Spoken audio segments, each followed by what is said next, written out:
This is the Verify Testing Think Small for March 9th. We're wrapping up the topic around enabled by default for testing features. So a quick recap from last week, and I'll put the recording in the comments below this recording. We talked about a few different ways of getting users started with testing features automatically. Some of the things that I pulled out of our discussion were just better automatic enablement of testing features that require little to no setup. So I thought about categories like code quality, browser performance, accessibility. You don't have to write a test to test or to run those tests and run those jobs, and you can get data back out of them. And then running smoke tests automatically, we had a really great discussion about how we can detect things in a project and create or open MRs that would allow you to start to utilize some of the testing features, or even do things like, hey, you have a proc file, let's start the app for you and just validate that it's up, and do that as a kind of new smoke test kind of feature to get you started. So that was our Think Big. Did I miss any key points that anyone recalls from our discussion last week? All right, so then applicable, I had a link in here that you can click through. There's a new issue to contribute to about kind of an onboarding type of experience for customers, as well as giving them a status of where they're at in that flow. So if they want to start to dig in and figure out, hey, what else could I start to add to my project? Feel free to link through to that. But I want to jump into our first question of, as we move towards that larger goal or that bigger vision of, hey, testing stuff just works for me, what is something that we could do in our next milestone that moves us a little bit closer to that goal, especially around the second bullet point, talking about the first, better automatic enablement. Those are things we should just add to auto DevOps, and maybe that is the next best thing, but we can debate the priority of whichever one is next later. So somebody jump in and talk to me about what can we do in the next milestone that moves us towards enabled by default.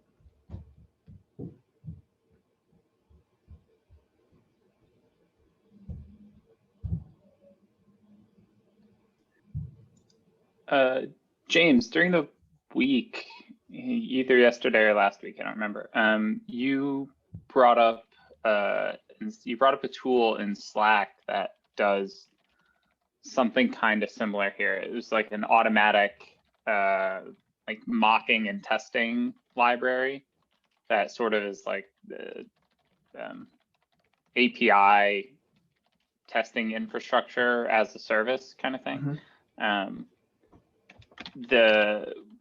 I think broadly, one of the smaller things we could do is find an existing tool to, I mean, this is a second part of it. There's find an existing tool and then automatically apply it to people's projects.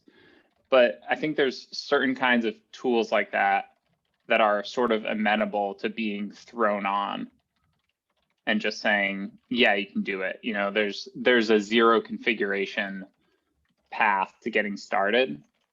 And so we could, yes, Wiremock, thank you. We could kind of start with, I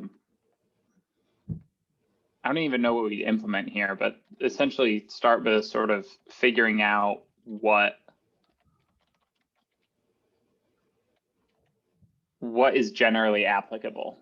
Like it's hard for me to wrap my head around which of our, like we have to think about so many different kinds of projects. That's hard for me to get my head around what can we just turn on and say that it works. But there's some high level things like API testing where we could recognize there's requests happening. We're going to record them. We might be able to come up with a list of things that are broadly applicable like that.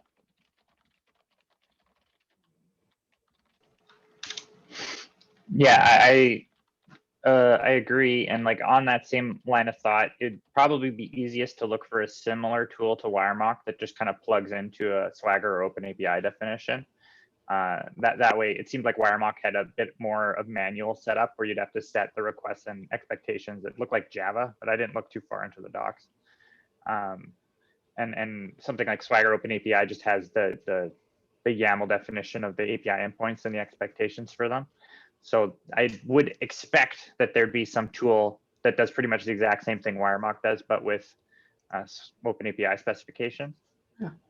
So something like that would be pretty, I think, amenable to being like thrown on. But then my question is, does that get us closer to our existing like mandate just working, or is that more, let's add a new feature and tack it onto our mandate because it's easy to make just work, right? I mean, I think that, trying to collect thoughts.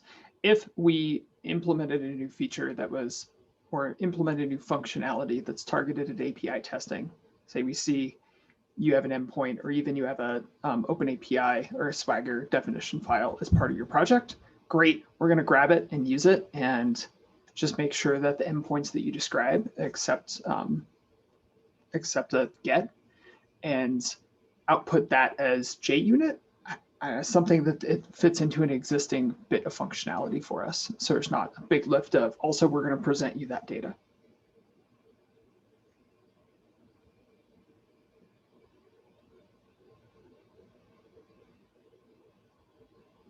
I think stepping back and trying to answer Drew's question of, I don't know what that list would look like, would be, let's just list out some of the possible ones. Maybe that's the first thing of, hey, are there already a ton of projects out there with Swagger definition files in them? Or are there a ton of projects that we can figure out they use review apps or, publish so that there's a staging web page somewhere that maybe we could hit just to see if it returns, things like that.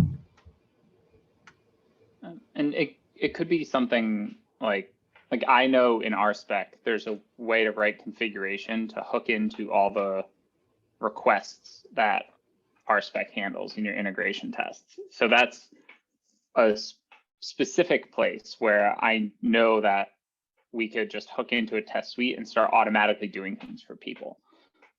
So we could potentially generate JUnit artifacts without asking them and start generating reports and just showing it to people. But that's a specific instance. That's for customers using Rails and our spec to write integration tests. I don't know, so I don't know how broad we can go with something like that. Yeah, it seems like the other more general scans are more amenable to, giving something for free to people who set up projects like code quality, or if we're thinking about trying to get rid of that Docker and Docker dependency, getting something like the GitHub superlinter set up to kind of just work might be an avenue for, turning everything on by default as well. Then there's also like what my thoughts are, what can we do to make our features just easier to use? So like if the more we iterate toward removing steps for people to set up our features, the closer we get for them to just kind of working anyway, right? Like if we can take some of these down to one step enablement, then what do we have to do after that to get it to 0-step enablement? It would probably be more clear at that.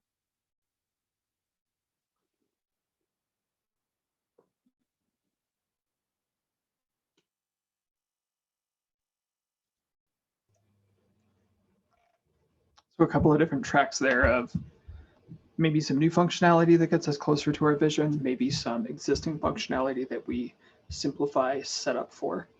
I like that 1 step, then 0 steps, because if we're at 0 steps, then including it in auto DevOps makes it super dead simple of I just get 6 testing features for free if I use auto DevOps. Yeah. Do we have a sense of what the future of auto DevOps is yet? I know that's kind of been tossed around and tossed between teams, and it's kind of in a little bit of a limbo at the moment. I haven't read through their direction page lately, but I would go there to answer that question personally. I think it got moved around, Ricky. I believe I think it now falls under Kevin Chu, writing configure. That's the latest I heard, but I know that we're still investing in some facet, but got to dig in like James.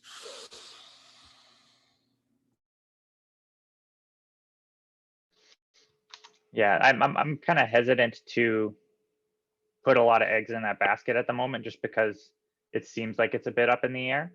I'd prefer to make steps that kind of further our own direction without tying it directly to auto DevOps until it becomes clear that that's the and again, that's just my suggestion. That's totally James.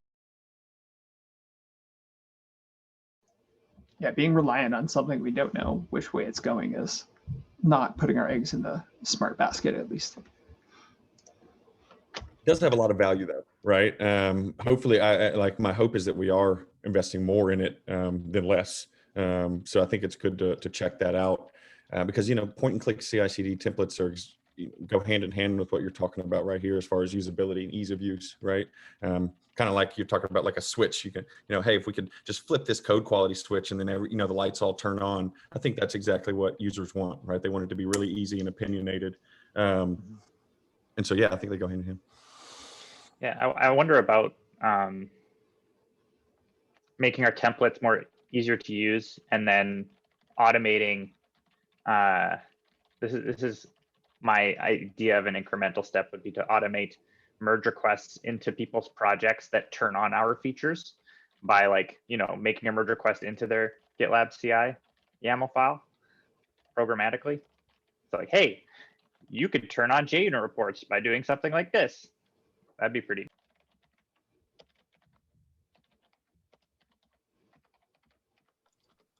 Manually. We'll spend next milestone just sending merge requests to ultimate customers' projects uninvited. Perfect. At least the public that sounds ones. like a great iteration. Yeah, we were going to cut out that middle step of all the programming and just go turn them on. All the features will be on. Not sure that's as scalable as you guys think it is, or that you all think it is. But manually doing something is the first step towards automating it. Because if you don't know how to do it, then you got to try and figure out how to do it manually first before you can do it. Fair. Could a first step for us be, because we've talked about a list, we've talked about various features. I think the hardest part of this is going to be, where do we start? Could it be just going and scraping some public GitLab CI YAML files and see what the shape of those is? And is there an easy MR that we could automate into public projects for a free tier feature to say, hey, looks like you could use some accessibility testing or whatever it might be?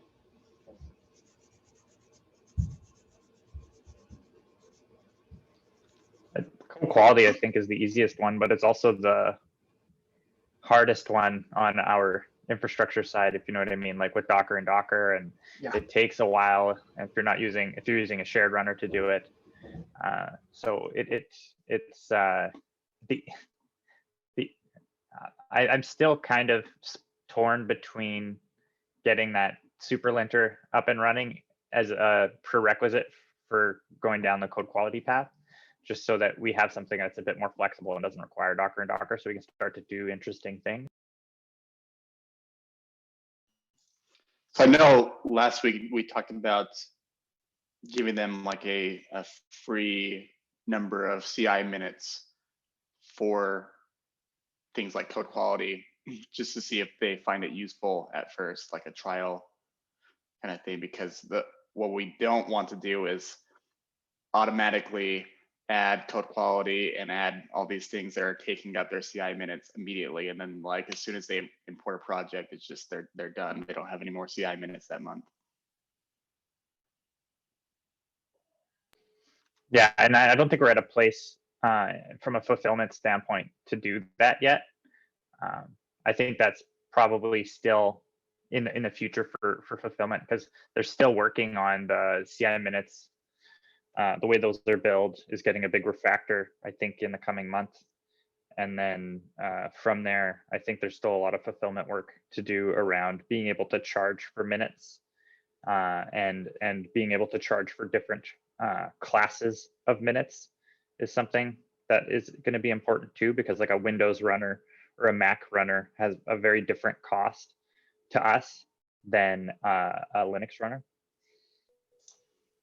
Got it. So I guess we have to keep that in mind if we did eventually want to add like things to auto DevOps or something. I don't know how auto DevOps tracks the CI minutes either. Yeah, well, that's something that I've tried. I tried this when I started, and I was kind of surprised at how many minutes auto DevOps uses. So I think I ran maybe a dozen or 2 dozen pipelines, and I was up over 800 CI minutes within 2 days.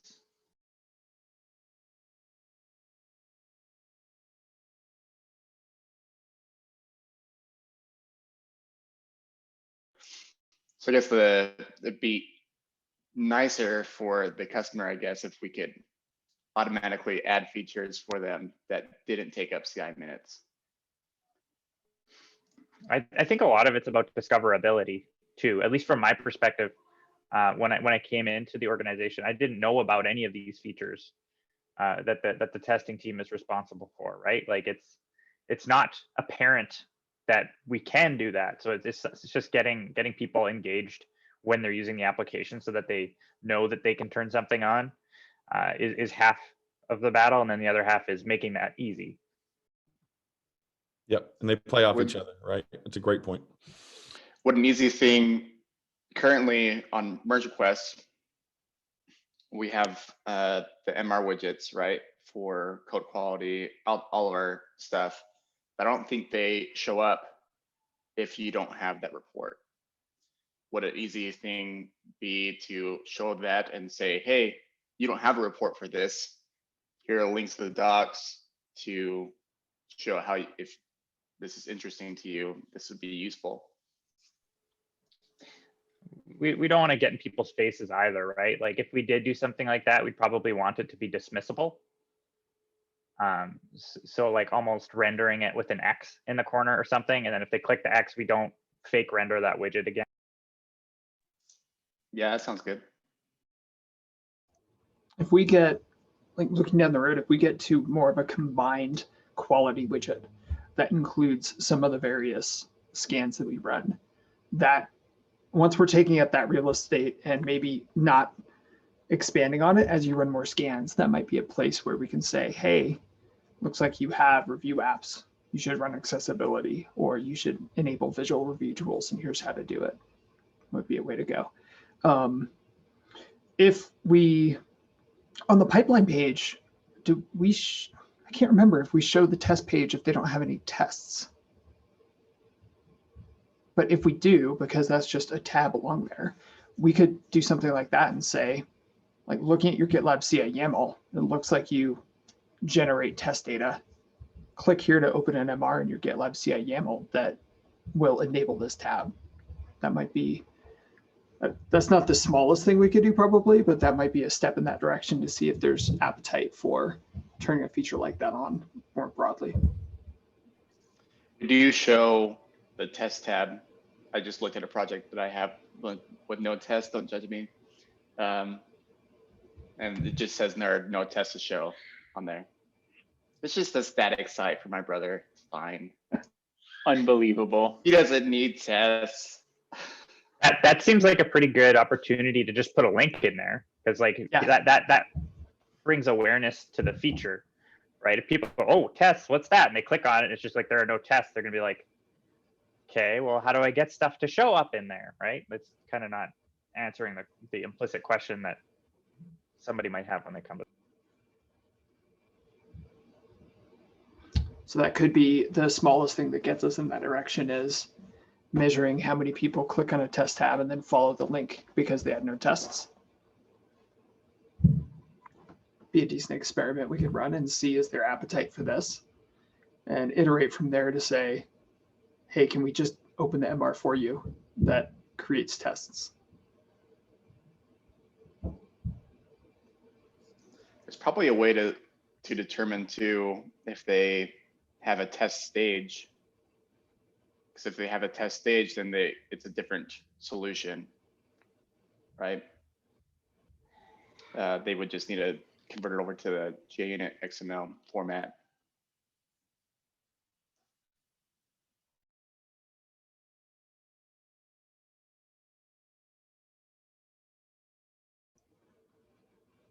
Drew, do you want to jump in and verbalize your point there? Oh yeah, this just seemed to align with some of the like corrective action linking that we had talked about on widgets. You know, it's like, oh, you have code quality configured, but it's not showing up here. We know why, click here and we'll fix it, kind of thing. Or like, you know, start with here's how to fix it and then automatically fix it.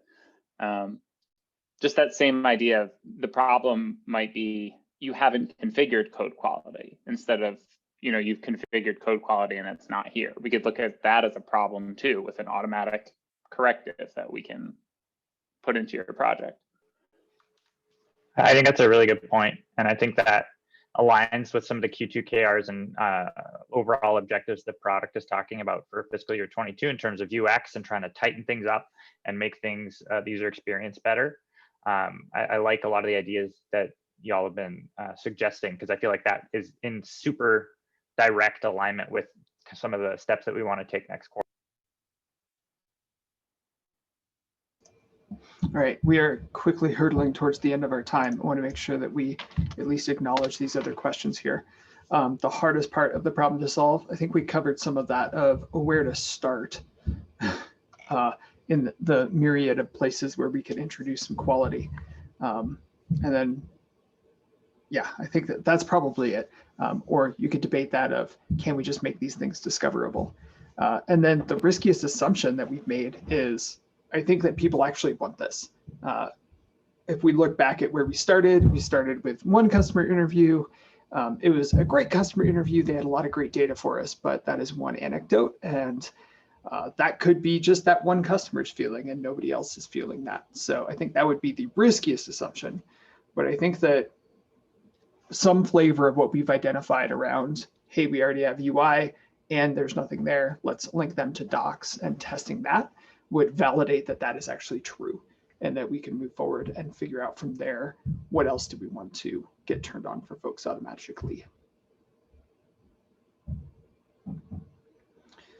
So I will write up an issue that describes some of what we talked about that we can iterate on before we actually schedule it for a milestone, but with the goal of scheduling it in one of the next couple upcoming milestones. And potentially work with growth on how do we measure this, how do we run this experiment to see if it's something that we should continue to move forward with. I think we have a lot of very small actionable tasks that we can kind of tack on. And a lot of it is front end work that is unblocked by back end work. So it's stuff that we can just kind of go and get done, and they're pretty low risk and pretty small changes, like adding a link here or there, tightening up the UX with some of our features. And I think those things, if we had tracking, could be a great indicator. I really like. Awesome. Well, I will make a plug, go into the list of all of the Think Big issues. If you don't see a topic you want to talk about, please add one. If you do see topics you want to talk about, give them thumbs up, comment, edit, add some content there that we can jump into the next topic. And I think that our next one is just in a couple of weeks. Maybe. Looks like our next first Think Big is going to be April 6th. So we have some time between now and the next one. So get in there, upvote, add issues, and we can have another great discussion. Awesome. All right. Thanks, everybody. Thanks, Ricky and Parker, for jumping in with some notes, as well as anybody else I missed in the doc. Appreciate it. I'll get this uploaded unfiltered. Thanks. Take care. Cheers.